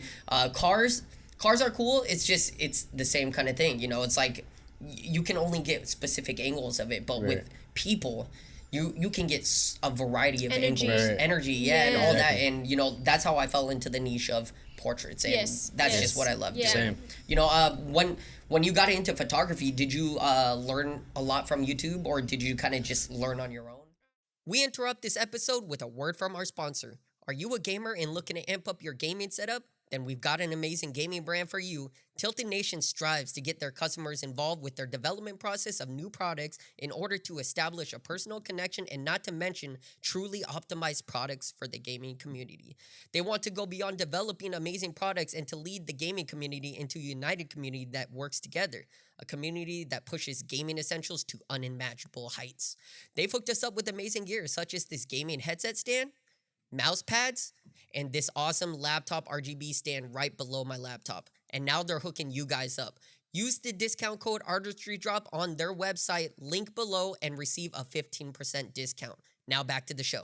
From YouTube, self-taught, and the person who introduced me to modeling, I would just like hit him up and stuff. Yeah. And my friend Rob as well, he's a photographer. He's called Rob the photographer. He's the one who would teach me, like he was the one who introduced me to Capture One, and he was the one who introduced me to Photoshop and all that stuff. So YouTube, you know, I'll look up stuff, but I'm more of a visual person. Like I want to FaceTime you and show me like, oh, how does this work and stuff. And I'm a fast learner as well. Yeah. Once I like, you know, make mistakes and learn a couple times, I'm like, okay, I got this. Next time it'll be easier. So yeah. No, that's dope. And yeah, that's honestly like for me, that's sort of the way it went for me, but it was already something I knew because you know, going from filmmaking and videography, it's the same exact shit. You know, like there's no difference whatsoever. It's just with photography, I feel like you can get a lot more composition. Yes. You can do some dope composition versus like filmmaking. Of course you can still do it, but you have moving images. With stills, it's like if you want to pose somebody in front of a dope background and you know compose it in a specific way, you can do that easily. You know, and yeah, like I said, like that's it was something I kind of learned just from like filmmaking and stuff like that, so it transitioned into there. Are you still working with the same camera that you like took from your friend's car? So now I have my friend's camera. I forgot what it's called, but it's Sony now. I work with Sony now, and the lens is bigger and itself is like faster because you know Canon like it's way different. So transitioning from that to this, I was like, this is faster. I'm gonna put this one aside and I'm gonna focus on this one because having a camera is expensive itself. That's why I'm over here. Yes, we would know. That's why I'm over here using other people's camera. You know, so that itself is just like humbling because I'm like, I can't buy my own. So now let me just use someone else's, and that itself, like I don't just use that and not take pictures of the owner's camera. So I use that to take pictures of the owner's camera. No, and definitely Sony is the move. That's what we work with. You know, I've gone through a variety of cameras. I went from like Fuji's, I went to Canons, I went to Panasonics, and now I've been settled at Sony. As for filmmaking, you know, I'm set on Blackmagic cameras and stuff like that. But the Sonys are amazing, and you know, the one thing about them is they're mirrorless cameras. So you know, that's why they're faster. They're all digital versus like Canon. You know, it's a DSLR, and that's why I mean, depends on like, you know, like of course, it depends on the lens you use. And what you're trying to shoot. What you're trying to shoot, your shutter speed, like it all depends. But yeah, you know, like for sure, Sonys are definitely just the move. You know, like they're beautiful cameras. It's lighter, and like way it's lighter. just you can just carry it wherever. Take off that lens, put it in your, you know. So I definitely like Sony better because Canon's a little too bulky for me. They are big. They are big, and that's the reason. You know, it's just a DSLR. Like you know, they actually use the mirror. Versus, you know, like these are all digital, just mirrorless cameras. You know, and we both went with Sony's like like 5 years ago and 6 years ago. 5-6 years ago, and we never turned back. So never turned back. I like it. That's the move. Going into your videography, I noticed that you also do videography, but I wasn't able to find too many videos. What kind of videos do you shoot? So video wise, like I'm still trying to introduce myself to that. For recently I did a quinceañera, so it's just like videos of like BTS and all that stuff. And then same for my gifts and stuff. I kind of treat that as a videography as well because it's like not just a picture, you know, so that's where I kind of stand with that. And also just editing that in a sense of like putting music on top of it and making sure that I have kind of like an advertisement for my pictures, and that's where I'm at with like videography. I've had people hit me up, you know, for me to try it out, and I've also am open to shooting like classes because that itself is easy. Like you can just like walk around and just pan yourself. In and out, left and right, so I'm still trying to introduce myself with videography, but like what you said, like your focus is not photography, it's more so like filmmaking. So to me, I feel like my focus is photography more than videography. And that itself is like, I feel like it'll be easier for me to like, you know, do videos and stuff, but I enjoy taking pictures more. So how did you oh, sorry, go ahead. Oh no, I was just no, I was just gonna say, you know, like it's gonna be the same exact thing, you know, like I went from filmmaking to photography. You're slowly getting into videography from photography. Yeah. So I feel like it's gonna progress eventually. Yeah. May not, maybe not right now, but this Yeah. gives you a lot more time to learn and understand the Yeah. camera, Yeah. composition. Yes. So you for sure will get into it eventually. I guarantee you. Yeah, I mean that's the same place where I'm at too. You know, I started out doing photography, and then we started shooting music videos. Nice. So now I'm definitely getting more into the film realm. You know, assistant directing and storyboarding and all of that. So yeah, I could definitely feel that. So would you say that's why you got into videography was from photography? And you're Yes, trying yeah, to because venture of more? photography and as a dancer as well, like watching, you know, all these other videographers like make what I'm doing, you know, is just really inspiring to be like, because honestly, as an artist, I feel like I can be my own everything. I can be my own graphic designer. I can be my own photographer. I can be my own model for this. I can be, you know, my own dancer and my own everything. Right. So I feel like that's why I want to expand in different, like, you know, arts, because I can just hire myself Right. instead of just hiring another person. That's But true. at the same time, like, it makes a team Yeah. for you to create something. So to me, it's just like, I'd rather learn this, and then if I can't handle it too much, then I'll hire someone else, you know? Right, So right. yes, it definitely came from dancing and photography for me to branch out into videography for sure. Because I'm curious on like, how do you edit this? Or like, what type of camera, you know, you use and stuff. And so, yeah. No, Oh, that's that's dope. dope. You know, like we talked about, you do some modeling. Have you dealt with like any kind of creepy photographers? Oh, yeah. Because we, you know, this is something I think as a photographer, you know, like we of course we stay away from that toxic Yes. shit, Yeah. you know, Yeah. of course. And I've worked with so many models Yes. and you know stuff like that, and Yeah. of course you know how to act around these people. But yeah, there's you know been quite a few stories out here with creepy photographers, Yes. sexual assaults with Yes. photographers. Like now you said you have dealt with them. Like what was your experience? Just for curiosity. Yeah, so as a model, like when I started, I was definitely uncomfortable because my first modeling like experience with my homie was like boudoir, like Yeah. you know, Oh, yeah. nothing on and anything, and I was very uncomfortable. But at the same time, I was able to appreciate my body more. I'm like, I have a nice body, but at the same time, it's not for everyone to see. Yeah. You know, or for everyone to like absorb, Yeah. if that makes Right. sense. So to me, like I would, sorry. You're good. This is a lot of talking. It is. It is. So, but creepy wise, videographer, I've dealt with someone who was drinking on the job. Like, what's that? Dealt with that too. Cocktie joint. The cocktie. The is that a Travis Scott? Scott? Yeah. Oh, Travis Scott strip. So Okay. Yeah. this man brought 6 packs of like Travis Scott and started drinking it during the shoot? The The shoot. shoot. I was working with another singer and I was the dancer and all that stuff. And thankfully he brought an assistant who knew how to shoot as well. So I was like, I'm not a very outspoken person as a woman, and a lot of Yeah. women are not itself. Right.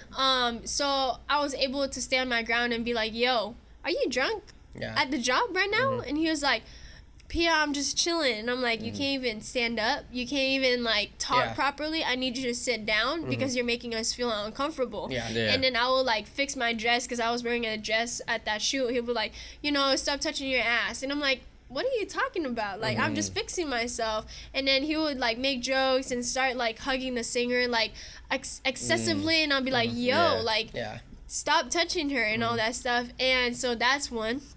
Photography wise, like I've done like nude photo shoots before, and I've met like very respectful people who kind of like shoot Yeah. and then dip out, you know. And for one photographer, he might be a little mentally like disabled. I feel like he has some sort of Issue or something. issue, yeah.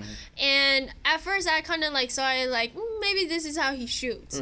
But then I've shot with him another time, and I brought another man with me, which is like, you know, something that I felt like I needed to do. Yeah. Right. Yo, like, can you come to Yeah. the shoot with me? I feel like I will feel more comfortable, Yeah. you know? Right. And the photographer's wife was also there, and the photographer's wife is also a photographer, and I feel like she does the same type of style, so she's kind of like comfortable in that sense. Okay. And then I would like start shooting, and he'll, you know, make like touch me and like move me in a sense Without asking you. without asking me. Yeah. And before the first time shooting with him, I was kind of like, oh, maybe this is just how it is, as learning as a model still. Right. But then after that second time shooting with him, like what I said, I brought another man, and he could sense that I felt uncomfortable because he would actually, like, mind you, this is like a half nude shoot, and I didn't have anything on top, and he would like touch my hair while it's on my chest and stuff. And that man, he's very outspoken, so he was like, yo, can you not see she's uncomfortable right now? Because she is. Yeah. And he'll ask me, are you uncomfortable? I'll be like, yeah, I am uncomfortable. And he was like, I don't know if this is how you shoot with women, and I don't know if this is your comfortability, but you need to ask if they're okay with what you're doing first. And then that's when, after, he was like, I'm so sorry. Like, I never had this interaction before. I never knew that this is a thing that I've been doing. So I feel like some photographers are like aware, but not They're that clueless too. clueless. And I feel like it should be, I don't know, common sense, but some common sense are not very, common sense is not very common for some people. No, for sure. Yeah. So to me, it's just like, that's another interaction that I had where he felt like, so it was comfortable for him to kind of just like touch on me and all that stuff. And then, like what I said, it was great that I had him there, because I feel like that was a learning experience for me. Right. For next time, like, if you want me to move something, I'll move it myself. Yeah. Oh, you want me to move my hair? I can move it myself. Exactly. So Right. yeah, I've had experiences, but now, like, I don't anymore. Especially for music videos. I've been like a side girl before, you know, like you're my main chick, you know? Yeah. And recently I did one, and the artist, he was like, yeah, this is my first time working with a beautiful girl and all that stuff. And I was like, we're working right now. You're paying my bills. Yeah. And is this comfortable for you? And he'll ask me, are you comfortable? And I was like, I respect that, you know, like, right. it's just a matter of That's how it should be. Yeah, that's how it should be, and it's just a matter of boundaries and stuff. He'll be like, yeah, just sit next to me, and this is my first time, I don't know, you're just really beautiful, and I'll be like, okay, and let me put my legs on top of your legs. Is this okay? Do we look like we're together in this music video? Yeah. You know, like, this is your music video. Tell me what you want me to do. Yeah. But if you're gonna excessively touch me, then I'm gonna say no to that. You know, Right. so it's just a matter of communication that I've learned throughout the, my experiences of being a model. So yeah. No, definitely. And I think it's something photographers, especially newcomers, like, it's not something that they fully think of. It's like, they're focused on their art, or who knows, maybe they're focused on just trying to touch a woman. Like, we don't know what goes on in a lot. And a lot of photographers nowadays, I'm not gonna say a lot of shit about new photographers nowadays, but I do feel like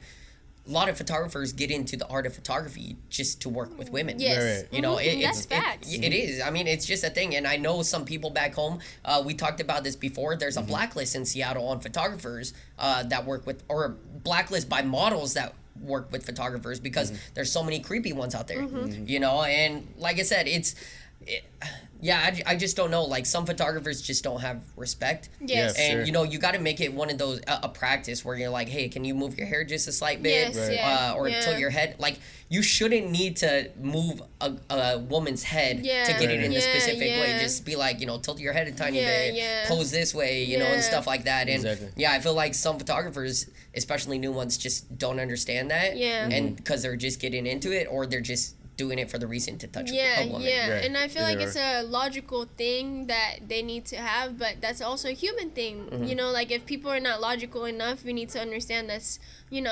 them. And whenever they're ready to learn, they'll learn. And then they need to understand as well that it's a woman thing for us not to speak up so easily. And as a photographer, like what you said, you kind of just picked it up.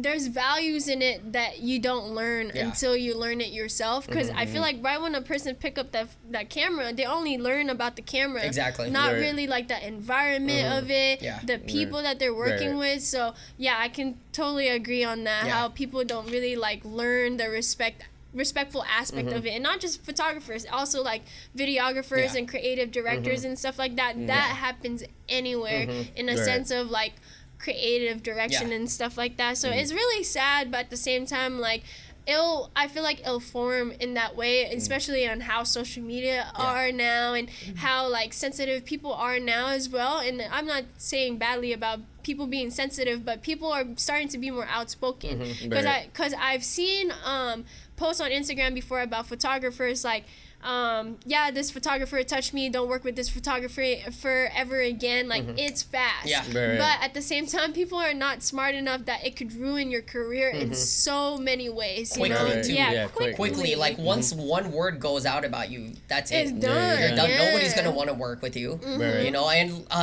guys, if you guys are listening to this, stay tuned, because we actually do have an episode where we're going to talk about, like, behavior. Because, like, doing this for so long already, it's like we already have that mentality, on how to act on a shoot, and building your network and stuff like that. So if that's something you guys are interested in, next episode it will be there. So Yes, but moving on, you are DJing now, aside from Mm-hmm. photography and all that, so everything is just linking together now, Yes, which is sir. crazy. So how did you like eventually get into DJing? So I have a DJ friend in San Diego. His name's DJ Drumright. He's been doing this for a long time. Okay. And before, I'll just be on aux cord, like, especially in the car. I'll just have people in the car and be like, Pia, you're playing the slaps, like, you're playing good music. And I'll be like, oh, that's cool, like, that's a good compliment. They'll be like, maybe Pia, you can be a DJ Pia one day. And I'll be like, I don't know, maybe, and as I get introduced more into music, as I start, introducing myself to producers, I'm like, okay, let me try this producing thing. And that itself is a lot of learning. So I took like the easier route of like just picking up a controller, because I am dating a producer and he makes music, and I was like, maybe I could pick up something. We went to Guitar Center, and then he was like, do you like DJing? And I was like, yeah. Look at a controller. I was like, I think I want to buy that $200 controller. And I picked it up, and I was like, went back home. Straight 6 hours, I was on it. Like, for 6 hours, like, this is so cool. Like, this is fueling me, So that's how I picked up, a DJ controller. And then after that, I was like, as a dancer, it's just a natural to be like, you understand the people around you and how to gravitate them. And you understand, like, okay, they want to kind of slow it down right now. Okay, we want to speed it up right now. Like, I kind of have that, natural sense of how to make music in a sense of spinning, so No, that's dope. That And kind of how you say it correlates with your boyfriend, right? Yeah. I mean, I feel like that's almost the same with my girlfriend. I mean, she's more of a fashion designer, and that's what she does. But, it's like, since I've introduced her to, like, my artistry, now she's working at Universal Studios as the costume designer or, costume stitcher for that stuff. So it's like, I feel like if it wasn't for me, she probably wouldn't have got into wanting to work on films now.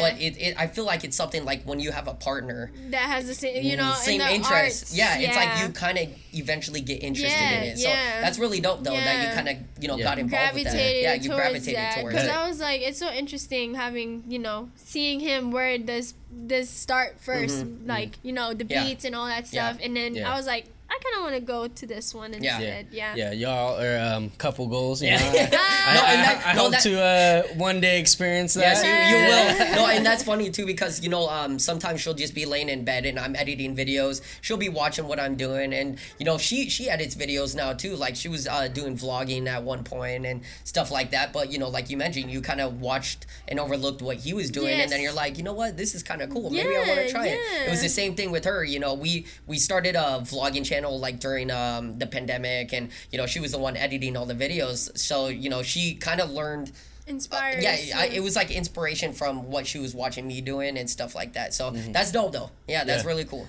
Something that I thought about doing before, like, getting into photographer and starting off being a dancer was DJing as well. Like, back in the day, I used to, like, one of my friends' dad, we used to always practice there, and he would have a DJ set, so I would like to practice spinning, and I was like, damn, this is fun, and stuff like that. And one thing that you mentioned that I wanted to dive into a little bit was, like, being a DJ. And I know some DJs who go to, who get hired every weekend to the same club, and they often play the same playlist, not knowing that, like, you really have to adapt to the crowd, because not every night is going to be the same crowd. Oh yeah. And like, you know, one thing you were saying, like, oh, they want to slow it down, they want to, you know, bring it up. The vibe is different every night. So I think, you know, having that experience and pointing that out is definitely shows that, you know, your experience. Yeah, so for that itself, I'm still finding my crowd, you know, because I don't know if you guys have heard Selection before. Yeah, so Selection itself is like an inspiration for sure. And I've been to Jokei's like different events and stuff. That itself is the type of crowd I want to play for. Me as a starting aspiring DJ, like I've, you know, played at my own birthday party before, and that's the type of crowd because they're all dancers, you know. And then I've tried house music a couple of days ago, and to me, like that's the type of crowd that I'm starting to, you know, be around in. And then Latin music yesterday, I played mostly reggaeton music and Afro dancehall music, and you know, it's just like the matter of looking for that crowd that I want to play with, like consistently, that niche.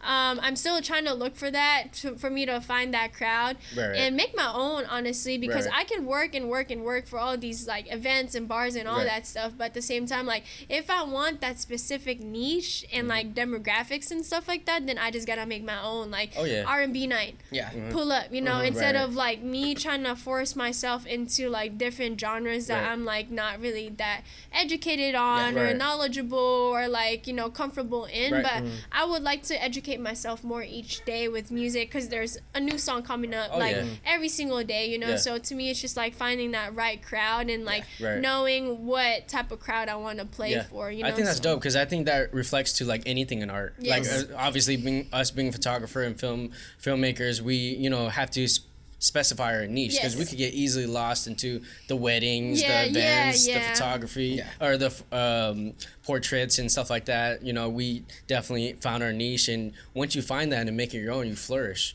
So there's a lot of things like that. And do you think like you know, you being a dancer really helped you become a DJ? Because, you know, musicality coming from a dancer perspective, it hits different. Yeah, it does hit different. Yeah, it definitely helped me, because I have the playlist already. If I was to, you know, DJ at a party, I have the playlist already. I don't even need to like look for it, you know, because as a dancer, like what I said, I used to be the one who's on aux, and then now I could just use that into actually like spinning and stuff. And then being able to be introduced to the freestyle scene, I've met a lot of DJs there themselves, and just seeing how they could dance and DJ at the same time, like inspired me so much. And now I'm like, I want to be behind that controller instead of the one dancing. So now I can share that space with dancers, and I can hire dancers to dance for me as an artist, instead of like looking for that artist, that rapper, that singer that I can dance for. Now I could be that artist, and that shift just sparked in my head, and I was like,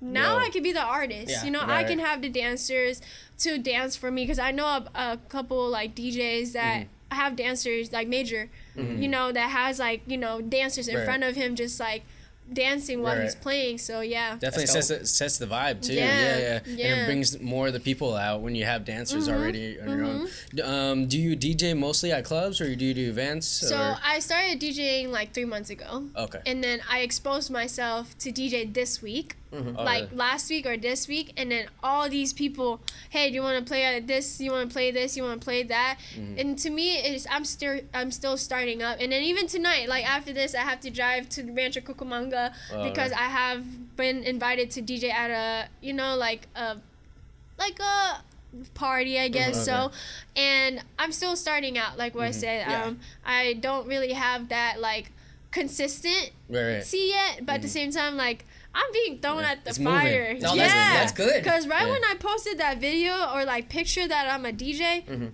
hey, I have this event that's like, you know, coming up. And what I appreciate about these people is that they trust me. They trust me because not only that they can see my hard work, that because I'm a dancer, that I could see the arts of it, you know. So to me, it's just, right now I played at a bar last night and the night before that, and he wants to move me to West Hollywood at another bar that he owns, because I showed him this is what I play. Okay, the songs that you're playing are fire, but it's just not the niche for my bar right here. So I'm gonna move you over here where it's more hip hop, 90s R&B, and like Afro dancehall and all that stuff. So to me, like, it's just the consistency of Yeah, it is that's starting dope, to yeah. build up. Yeah. And maybe in a couple months, if I come back, I did a bunch of events, you Yeah. know, like, and I can come back to you and, like, you know, show you guys my growth as well. All So, right. yeah. Yeah, No, that's you know dope. what? It's because, like I said, you know, you're doing so many dope artistry. It's like at the end of the day, like they're so dope. Which one are you gonna gravitate towards more though? It's like because you do dance, you do photography, Yeah. videography, you do DJ, and I mean at a certain point you're for sure gonna get tired of one of them. Yeah. For sure. Yeah, Which yeah. one? I mean, of course it's too early to say, but Yeah. which one would you say you may get tired of early? Not tired per se, but more so like put onto the side is dance. Okay. Right Okay. now, I'm in this like reflection thing where I'm kind of just like, I really need to sit down and see like, am I forcing myself to be in the industry of dance? And that's where I'm at right Yeah. now. Like, and like what I said, I feel happier dancing when I'm like at a club or like when I'm partying and Yeah. all that stuff because it feels Right. more free. There's no structure. The Right. energy there is just like, whoa, you're Yeah. dancing. That's so cool. Yeah. Unlike being in a dance class, it's more so like competitive, Right. and it's just like that's something that I'm like not getting tired of, but I want to stay away from that. Yeah. Yeah. And then for the freestyle scene, like I feel like that pressure of battling, like I don't have to battle. You know, I don't have to like form into a whole battling thing and like Training and all that stuff. You know, like to me, I feel like dance is Yeah. gonna be the one, and I can always just dance Exactly. anytime, anywhere, whenever I want to. Yeah. Will I pick up like, you know, music videos now and then? Yeah, because I enjoy connecting with people, and then now every time I can do that, I can connect with people and I tell them I'm a DJ, I'm a photographer, and all Yeah. that stuff. But for me, I feel like it's dance. Yeah. For Right. sure. Photography wise, I still want to have that on the side as a It's DJ. good to have, yeah. Yeah, because I was dancing for Shayna's like performance and stuff, and I was a dancer and a photographer at the same time. I was like Right. dancing, Yeah, yeah. and I was like taking pictures of her, you know. So Yeah. it's just like I feel like it is dance. Yeah. So, Yeah. No, Okay, that's still dope though. It is. Honestly, like you still have like other artistry to go Yes. back to, anyways. Yeah. And that's almost kind of like my story. You know, like for me, I actually started off producing music Nice. back in high school. You know, Wow. and it got to the point where you know I was loving music. I love music so much. You know, and it got to the point where I started just making YouTube videos with my friends and stuff like that. And that's where at that point I was like, you know what is gonna make me money? What is Right. something I can Yes. progress as a Yeah. career? Is it music or is it like filmmaking? And that's why I pushed music to the side and Yeah. you know no longer do it. But that's why with filmmaking and stuff, I love music so much. That's why I had to correlate filmmaking Yes. into music videos. Still keep with music Yes, at least, but yes, through visuals. yes. You know, and like I said, I think it was probably the best move I would have made because I feel like it wouldn't have taken me anywhere. You know, if I stuck with music, I would probably still keep trying so hard Yeah. because I wasn't, you know, like I didn't learn music in general. Yeah. It was like something I would kind of, you know, I would play on the keyboard a little bit, like random notes, something that would sound dope. And, you know, I would be like, oh yeah, this shit sounds dope. And I mean, you know, what I was making, like he's heard some of the beats I made. Like some of them are not bad at all. Like, Yeah. so Most of them are terrible. fuck you. I made some remixes on, you know, Yes, vocals, you know, yes, take yeah. just vocals and put them on my beat. And, you know, some of them would be dope, but it was like, you know what, like, I gotta think realistically, Right. what is gonna make me money? Right. You know, right. and like I said, it was probably the best decision I made. I And mean, Right. yeah, for me, I'm the same way. You know, I put dance in the back, so now I'm Yes. kind of just stuck with all this knowledge Yes, yes. that I don't really use until Yeah. I meet another dancer. Yeah. But yeah, I definitely resonate with, you know, dancing at the club. You know, I dance in the club, it's like, oh shit, you know, I Yeah. dance and all that shit. But yeah, now, you know, really focusing into the photography, the podcast, Yeah. the music videos that we do. You know, definitely going off of what he said. That's where the money's at. You know, dance has always been, you know, my first passion. I still love it till this day. Watch so many videos and stuff like that. But like at the end of the day, you know, you have to kind of, you Yeah. know, gear towards, you know, a Yeah. certain direction. Yeah. exactly. Yeah, That's- as long as you told yourself that I tried it, you know, and Right. I did it, and I am still passionate about it. As long as you, like what I said, don't force it for it to feel like resent, you Yeah. know, Oh, because yeah. the more you force it, the more you're kind of just like, I'm doing this, but for what? Yeah, you know, like right. it's really smart that you have that mindset for sure, because I'm still having that right now, Yeah. because my main goal for dance was to dance right next to Chris Brown. I'm not saying that I can't do it, because I can still work hard for it, but at the same time I feel like my path is switching somewhere else, and I can still dance next to Chris Brown while I'm a DJ for his events, you know. So it's just like, it's different paths, but at the same time it's still having that passion on to your left arm, your right arm, wherever it is, you know. And for dance as well, there's so many dancers out there, you know, and there's so many DJs out there. But for dancers, I feel like it's just this whole community already that is built, you know, and I can make my own community over here that I can build myself, you know, like that's why I'm like, yeah, I'm so passionate about it, but I can't force myself into a group. And that's just how I am as a person. I'm like, I'm an introvert, extrovert, but at the same time, I'm more so like, if the energy doesn't feel right with me, I don't like forcing myself in there, because it's not going to feel right. I'm not going to feel comfortable. I'm gonna feel overwhelmed, and it's just gonna build anxiety that I don't want to have each time I go into that room, you know. So Damn, I see you just as an extrovert. The way you're talking, I see you just as an extrovert. But you know, we talked about her already. You know, a homegirl, Shayna. Yes. She was on here before, and I seen you both worked for Bago LA. Is that how you guys connected originally? Yeah. So Bago, we found each other through there. I'm the very first model that they have for Bago, and then after that they had another project and she was in there. I think what gravitated us towards each other is we're both artists.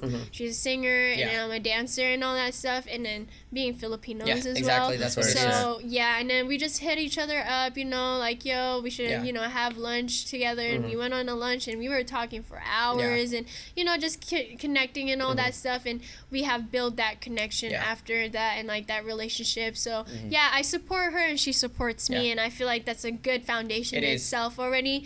Whatever she has connections that she could connect with me with, she does that. And then last night, the bar owner that I played for, I introduced her to him. I was like, yo, this is my friend Shayna, she's a singer, she wants to perform at one of your bars, and he was like, yeah, I'm down. You know, like that natural feeling of like helping each other. And Bago, like I appreciate Bago a lot. Like the people I've worked with, like in the culture wise, like Filipinos and stuff, like they've been very supportive, and I've been showing them there's that support itself. So, and I feel like that's not gonna go away at all. That's dope. Like the Filipino community and Filipino people in general are so talented. If you ain't a singer, you're a dancer. If you ain't a dancer, then you're doing both. And here we got you doing like all of the above. You got everything. Do you ever feel like you were born to be like multi-talented, or do some things like come more naturally to you than others? Multi-talented, yes. I feel like I was born to do that. I haven't really like reflected, because I'm on this like self everything like work. Like I don't know if you guys saw my mix that I posted on Instagram. It says Self Everything Volume 1. I'm on this work of self-care, self-love, self-healing, self-everything within myself. And I haven't really sat down and really asked myself like, this is so cool, like Pia, you're all of these arts. Like I haven't really sat down and asked myself like, are you meant for you to be like this, you know? Because I really thought it was just dance before, but then now opening up my doors and my eyes to all these things, like all I can say is that I'm grateful, you know, and all I can say, like, I'm really happy that I'm learning a lot more each day.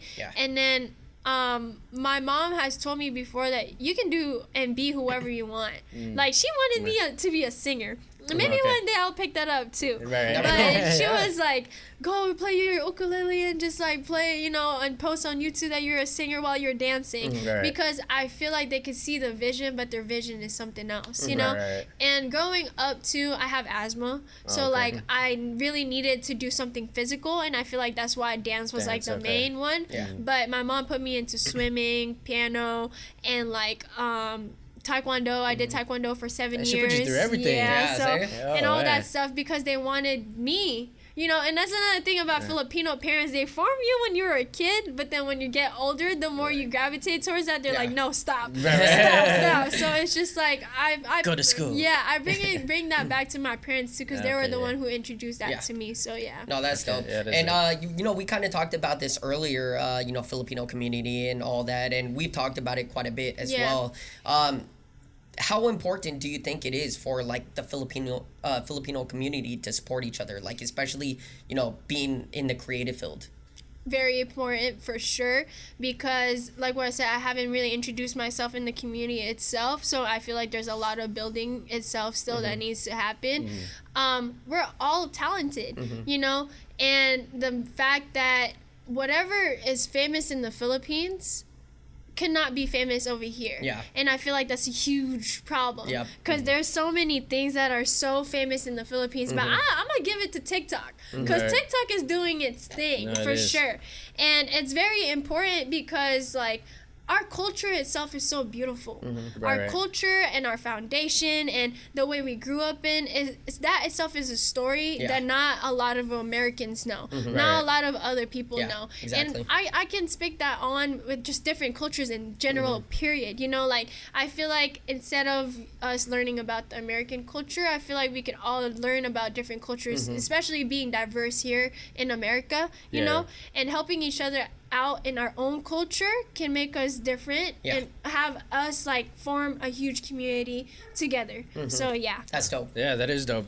Since you do so many different kinds of art forms, do you ever find it difficult to find time to master one creative art form, since you do you know a lot? Yeah, I really do. Like today I was like, I'm gonna wake up and edit pictures, but then I was like, no, I wanna touch my controller, but no, I wanna dance right now. I do have that, and like what I said, I really need to take the time to like sit down and reflect and just be present with myself and ask myself like, so which one do you want to like focus on today, or like which one do you want to focus on just in general? But at the same time, like, one thing about me is balance. I'm able to balance, like, you know, all three in 1 week. Tomorrow I'm probably gonna dance at night, but today I'm probably gonna DJ tonight, and then the next day I'm gonna, you know, do photography. So balance itself, like, is something I'm working on still, because there'll be times where I'm like, I really don't want to pick up that computer to edit pictures, you know, because it does take a long time. And then there'll be times where I'm like, I really don't want to pick up that DJ controller, because I'm kind of just like, I've been listening to music, you know, all day long, that I just want to take a break from that and just, you know, be in quietness, you know? So yeah, I do have a lot of hard times sometimes, but like what I said, I'm still trying to find the balance of it. It's hard being an artist sometimes. Yeah, it is. You know, we're coming to the end of the podcast, and like we mentioned, Artistry Drop is all about being inspirational to the next generation. So what advice would you actually give, you know, to the next upcoming artists out there? As easy as I could say it, just do it. Just do it and try different things. And if it feels weird, then you really just gotta sit down and reflect on it. Because if you keep forcing yourself, you're not gonna love it. You're not gonna love it. You're gonna start hating it, and you're just gonna feel that sense of negativity, and that's not it. That's not what it is as an artist at all. For me, I just want people to feel loved and peace with what they're doing. So yeah, learning as well is biggest thing, knowledge, and making sure that you go back to the roots of it, and making sure like, where did DJing started from? Oh, New York? Okay, cool. Or where did this genre of dance came from? Okay, from here. Being knowledgeable so you can really understand the arts of it, you know? So yes. That's dope. That's some good advice though. That is. Are there any shout outs you'd like to give to our viewers or anybody out there? Shout out to all my Filipina ladies that are doing it, because in the DJ realm, there's not a lot of women, and they're all just pulling up now. Same with photography. They're all pulling up now. Not just for my Filipinos, people of color, period. It's just like, we are all struggling the same way. And a shout out to all you guys for just living each day and making sure that you're good. Shout out to all my dancers, my photographers, all my DJs and stuff. Keep working hard. And shout out to these two. Hey, appreciate you guys it. are doing your thing, and I can't wait to be back one day, and I can't wait to share. We'll definitely have you back. I can't wait to share you guys' work to all my friends. Like, yo, hit this up right now. I want you guys to be on this show. Let's go. Let's We go. appreciate that, Yeah. Pia. Yeah. Where can everybody find you on social media? Instagram at Pia, PIASMMB. My photography page is Pia_visuals. I got a YouTube that I need to work on still, Pia Basilio. And then I have a past gallery, which is also under Pia_visuals as well for my portfolio. And yeah, stay tuned. I will be playing a lot of shows and events soon. And for dance-wise, just come dance when I play. So yeah. And you know, we'll put all her links, you know, in our description below, so Yes, you guys sir. can, you know, stay tuned with her. But thank you again, Pia, for Thank coming you on for the having show. me. This was definitely a good talk. You're super inspirational. Thank You have a you. lot of wisdom, so Thank we you. appreciate it. But guys, we hope you guys enjoyed this episode. If you're not subscribed to our YouTube channel yet, it's Artistry Drop. If you're not following us on Instagram, you can find us at the Artistry Drop. And if you prefer just listening, you can stream all our episodes on all major podcast platforms. And guys, we will see you on the next one. Peace.